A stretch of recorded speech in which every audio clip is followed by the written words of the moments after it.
Hey, it's me again, and today I just want to talk about the three mistakes you're probably making when you're doing data processing in n8n. The reason why I made this was because I was I'd been busy building workflows that actually process data, generate invoices, you know, and I felt the need to actually spread this information because I feel like a lot of people they don't actually take advantage to all the features that n8n has to offer. Let me just jump right in. I mean, you can already see all the information, but I'm still going to jump right in. So the first mistake people are making is the fact that they're not using the set node well enough. Rather, they use it more as like a data carrier. So what that means is you've seen it before, where it's like people they map data from maybe some past node that's way too far, and then they just map it so that it's easier to reference it in the next node as instead of calling it based on its reference node, you just call it based on JSON dot whatever field you're trying to access. um, yeah, they're basically just using it as like a passive relay, and I feel like that's like a gross misuse of the potential. Because at the end of the day, if you can reference something using an expression, then you can do like a lot more. You can perform like inline transformations using JavaScript expressions. So what that means is instead of passing the data itself, maybe you can pass maybe like a referenced or a calculated value based on that data. So you can say you can calculate whether the data exists or not, and then pass that as a true or false value, which might be more useful.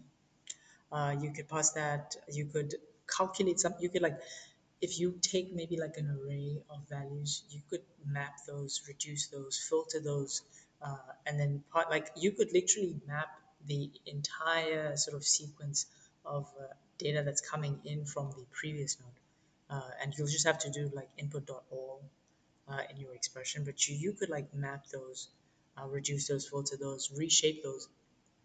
And you won't actually need a code node actually, because that's a code node would have been where you probably have to use this type of thing. I think this is like an understated sort of power of n8n.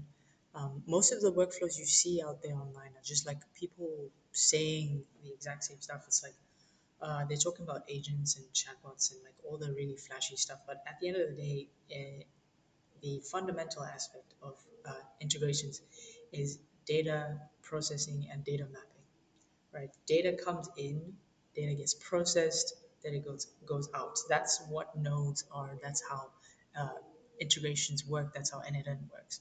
And if you're not, if you don't truly understand how to process data correctly so that they actually get passed correctly when they go into the nodes you want them to go to, then you're not doing the right things. So yeah, basically, um, use the expression that you have in the set node, and if you've been dealing with n8n for a really long time, then you probably know what I mean by this. Um, use those properly. Like, um, if you're wondering, if you're maybe like a non-technical person, then I guess the best way to do this is just prompt AI. Get AI to help you create these inline functions that process data for you, so that you're passing the right data into the next node or whichever node you want to pass data into. So mistake number two is actually, I feel like this is it might be the biggest mistake, and that is the underestimation of the code node. The code node is the node that I call the god node. And the reason behind that is that it's literally just a full JavaScript sandbox. If you think about every node in n8n having been literally built from JavaScript, and then n8n offering you the ability to basically write code in JavaScript, could you not actually simulate every other node? And you can. Um, I've showed before how it was like in a previous video how it was possible to simulate the sort node, the merge nodes, and everything. This is actually very easy to do. At the end of the day, you understand that data flows in n8n in terms of arrays of items or arrays of objects rather. And once you understand that, then you realize that the code node is actually the god node because it can do literally anything to the data and output it in any way it wants to do. Um, and it could replace literally every other node, well, almost every other node, unless it's like the special node that does something AI related. then it might be like a bit difficult to replace. But yeah, most people just don't like using the code node because they don't know how to code, and it just seems like something that's a bit annoying. But then again, like um, if you don't know how to code, there's so many tools out there for you to use. Just prompt an AI model. Funnily enough, what people don't realize is that the newest programming language is a programming language they've been speaking their entire lives. It's English, and what they're programming is AI models. Um, People say they don't know how to code, but they just don't know how to code in the right languages. So you interface with AI so that AI can help you code in the right languages, and then you let AI write the function for you just so that you don't get left behind. Okay, that's what you need to do.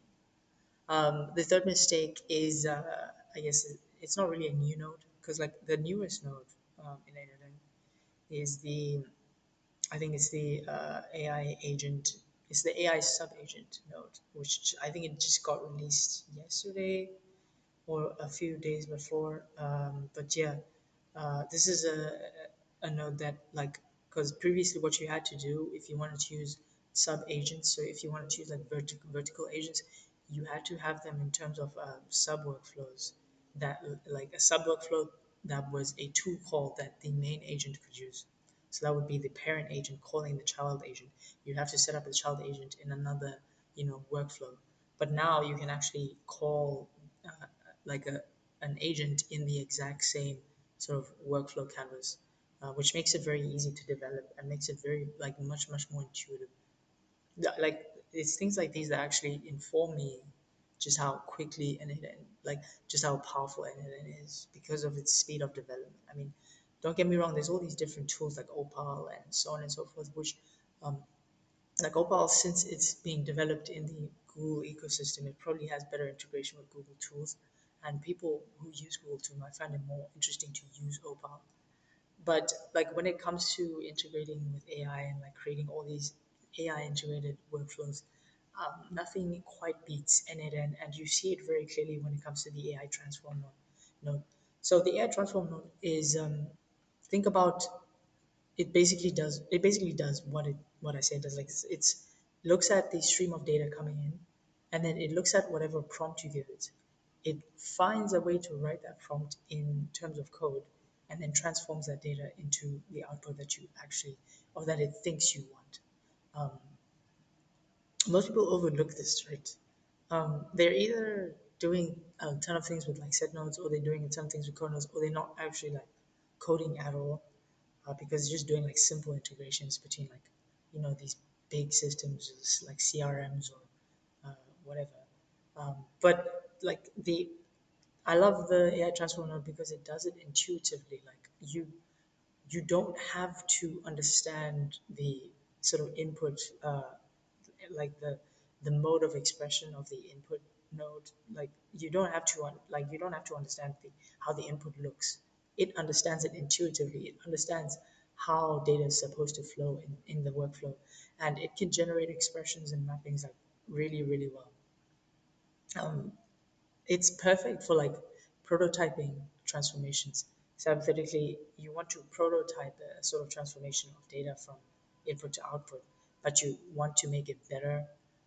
You want to like have an idea of like how you should be approaching a problem. A good idea is to start with the AI transform mode. Come up with an initial expression, take that expression, and then develop it more with AI. Now that you know what you actually want, so now that you know your input data representation, you know the output data representation, you can prompt AI and then give it that code section and say, hey, can you develop this and make it better? I want this and this and this and this. Just give it like more fields to develop and create or calculate, and it'll do that, create a function, and then with that function is the one that you take and put in a code node, and then replace that AI transform node. So if you want to prototype transformations or like replace early stage code nodes that were doing really simple things, like this is pretty good. Um, it's really good. So yeah, that's all I have for you today. Thank you for watching, and I will see you when I see you, which is going to be very soon.